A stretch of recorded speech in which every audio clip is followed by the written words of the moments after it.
Hello，大家好，又係我 Alfred 用貼地理性角度同大家講愛情啦。嗱，當我哋一提到男神呢兩個字嗰陣，大家腦入邊咧都會即刻出現完美同時有高不可攀嘅印象。但其實所謂男神都唔一定淨係指高富帥嘅呢一類超班男人嘅，反而係對於唔同人嚟講，只要係條件明顯比自己高出好多嘅對象，已經可以稱得上係你嘅男神。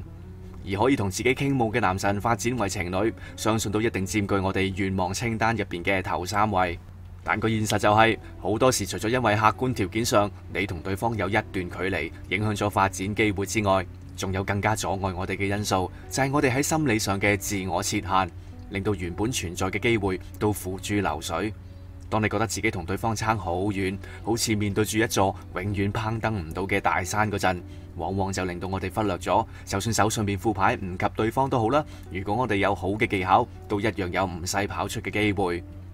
咁今日呢條片啦，我就會同大家分享3大方法，當我哋面對一個高價值男仔嗰陣，點樣可以利用手上邊有限嘅籌碼，收窄大家嘅距離，增加你吸引到對方，以至可以進一步發展，將冇可能變成可能嘅機會啦。首先，第一個方法就係要喺同對方相處嗰陣，拆除粉絲見偶像嘅既定心理框架。當然明白啦，當女仔面對一個高自己2班嘅對象嗰陣，齋喺欣賞以至係崇拜佢嘅過程之中，都已經可以攞到無限良好同埋興奮嘅感覺，所以就好容易令大家接受，甚至係享受成為對方粉絲嘅呢個身份。但問題就係啦，呢一個偶像與支持者嘅設定，只係純粹喺你主觀角度入邊嘅完美世界，對於你同男神之間嘅關係發展，實際上係完全冇幫助㗎。原因就係，如果你要真正吸引到對方，係要清楚咁俾對方感受到你嘅價值㗎。但係如果我哋一開始已經將自己設定為崇拜者嘅角色，咁基本就已經係一個自貶身價嘅行為。因為喺你同男方相處嗰陣，就會從你嘅眼神、表情同埋語氣入邊不斷傳遞出你覺得對方條件好過自己好多嘅信號，咁自然就會令佢有種你好想喺佢身上攞嘢嘅感覺。而鑑於愛情世界入邊，等價交換已經係最基本嘅門檻。如果你仲主動喺對方面前示弱嘅，其實真係變相叫緊佢唔好同你拍拖一樣。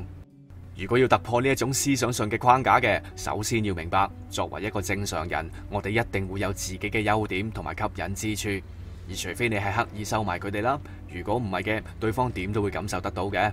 大家只要喺同男神相處嗰陣，唔好俾對方嘅氣勢嚇窒，將多數集中力放翻喺自己身上，冇需要過分在意對方嘅每一個行為同埋說話。只要自然咁表達你想講嘅嘢，同埋喺合理嘅情況下，對男方做嘅任何事都可以按你內心感覺去俾反應。咁嘅話啦，你傳遞出嚟嘅氣場就會即時轉變，發揮出你應有嘅小宇宙。但更重要嘅一點就係，切忌因為享受做粉嘅呢個身份而自降半格。因為當你一旦選擇咗呢個定位，你就只會係男神心目中嘅一粒小塵埃。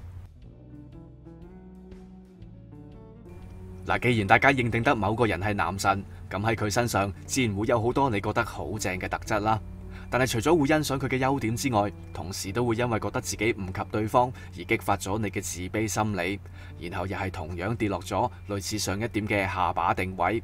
所以第二個心法就係千祈唔好點對點咁攞對方嘅強項同自己直接對比。例如係你覺得對方好靚仔，但相反你嘅顏值就唔及佢咁高，又或者對方揾好多錢，但自己就只係處於食物鏈嘅最底層。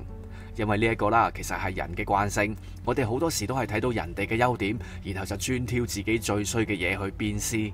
但問題就係，如果我哋只係選擇性咁去對比，其實係極之唔客觀，反而只會喺自己心目中無限擴大你同男神嘅差距。所以如果你硬係要用一個唔公平嘅標準去比較大家條件嘅，我反而會建議大家多啲放大去睇自己比對方優勝嘅地方。例如係你覺得佢外貌好過你，但你嘅衣着呢又會比佢更加有品味。又或者就算佢收入高過你好多，但同時你又比佢更加識得理財，你入親嘅股票都賺得多過佢等等。當改變咗自己心入邊嘅諗法之後，甚至喺大家相處嘅過程中呢，都可以多啲展示出嚟。除咗可以幫你提升翻自信之外，都可以俾佢知道你咩料啦。延續翻上一點，如果我哋都要多啲 show 下 Colly， 等對方都可以對我哋另眼相看嘅，咁究竟要展示邊一類嘅強項先至有好嘅效果呢？定係唔理3721，咩都唔諗就㧬晒出去先算？即係如果你最叻係打側手翻，同埋6年級嗰陣拎個校際朗誦冠軍，係咪都要 show hand 俾對方知道呢？我未開過槍啫，但係我贏過2屆 MMA 冠軍，唔通我又周街講咩？嗱，其實喺男神視角，佢都一定知道自己嘅整體條件同埋吸引力啊，都比你好，所以佢會留意到你，以至會對你有興趣嘅機會啦，一般唔係咁大。而最主要嘅原因就係你根本冇任何嘢可以俾到好深刻嘅正面印象佢。簡單啲講啦，就係佢喺你身上根本揾唔到任何嘅亮點。所以如果我哋要揀啱強項，令到對方印象難忘嘅，建議可以揾一啲喺兩性關係入邊比較凸顯到女性角色嘅特質，好似係女人一般都會比男人細心，懂得照顧同體諒別人，同埋喺任何方面對美感嘅觸覺等等。如果你有照顧開動物，又或者識得某啲手藝，例如係織冷衫、整甜品之類，都可以傳遞到以上提過女性比較強嘅特質。